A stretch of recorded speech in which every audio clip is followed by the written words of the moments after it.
नमस्कार दोस्तों, the Kashmir files को लेकर फिर एक बार हंगामा होता हुआ दिखाई दे रहा है, जहां दो तरीके की राय बनते हुए दिखाई दे रही है। एक राय ये कह रही है जो फिल्म में दिखाया गया वो कहीं ना कहीं एक तरफा है। दूसरी राय ये कह रही है कि जो फिल्म में दिखाया गया वो कश्मीरी पंडितों का दर्द है। मैंने इस फिल्म को लेकर दो तरीके की खबरें बनाई हैं, जहां एक तरफ मैंने ये बताया है कि लोग फिल्म देखने के बाद कैसा रिएक्शन दे रहे हैं, और दूसरी तरफ मैंने ये बताया है आपको कि फिल्म में क्या दिखाया गया क्या नहीं दिखाया गया। उन खबरों का डिस्क्रिप्शन में मैं लिंक दे रहा हूं, आप उसे जरूर देखिएगा। फिलहाल मध्य प्रदेश के आईएएस निराज खान ने कहा है कि फिल्म के निर्माता को कई और राज्यों में हुई बड़ी संख्या में मुसलमानों की हत्याओं को दिखाने के लिए भी फिल्म बनानी चाहिए। मुसलमान कोई कीड़े नहीं बल्कि इंसान है और इस देश के नागरिक है। जिसके बाद बीजेपी नेताओं ने नियाज खान को नौकरी छोड़ने को कह दिया है। फिलहाल इस पे बात करने से पहले मैं आपको बताना चाहूंगा कि गुलाम नबी आजाद ने जम्मू कश्मीर में एक कार्यक्रम को संबोधित करते हुए कहा है कि धर्म, जाति और अन्य चीजों के आधार पर 24 घंटे विभाजन पैदा किया जा रहा है। मैं अपनी पार्टी समेत किसी भी पार्टी को माफ नहीं करना चाहता हूं। नागरिक समाज को साथ रहना चाहिए। जाति धर्म के बावजूद सभी को न्याय दिया जाना चाहिए। हम प्यार से रहकर भी तो वही काम कर सकते हैं। अगर इंडस्ट्री नहीं है तो क्या आवाज उठाना हम सबका काम नहीं है? न्याय के खिलाफ आवाज उठाने का काम क्या हमारा काम नहीं है? कांग्रेस नेता गुलाम नबी आजाद ने कहा है कि मेरा मानना है कि गांधी जी सबसे बड़े हिंदू और धर्म निरपेक्षवादी थे। जिसके बाद द कश्मीर फाइल्स को लेके गुलाम नबी आजाद ने कहा कि मेरा मानना है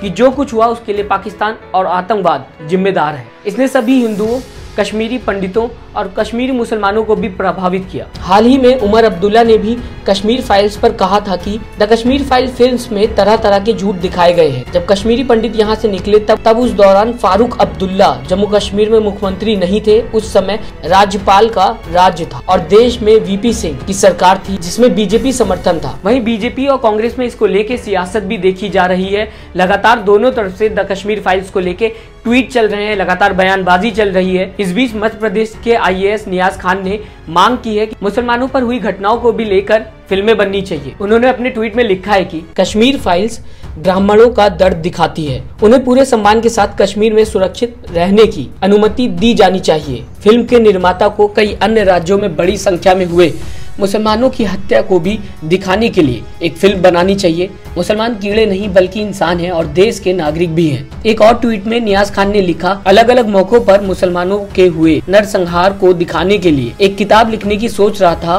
ताकि कश्मीर फाइल्स जैसे फिल्में कुछ निर्माता द्वारा बनाई जा सके, ताकि अल्पसंख्यकों के दर्द और पीड़ा को भारतीयों के सामने लाया जा सके। वहीं नियाज खान के ट्वीट के बाद मध्य प्रदेश के बीजेपी विधायक रामेश्वर शर्मा ने कई ट्वीट में आईएएस को जवाब दिया है। उन्होंने लिखा है कि चलिए 30 साल बाद ही सही, पर आपने माना तो कि कश्मीरी पंडितों, हिंदुओं के साथ अन्याय, अत्याचार, बर्बरता हुई।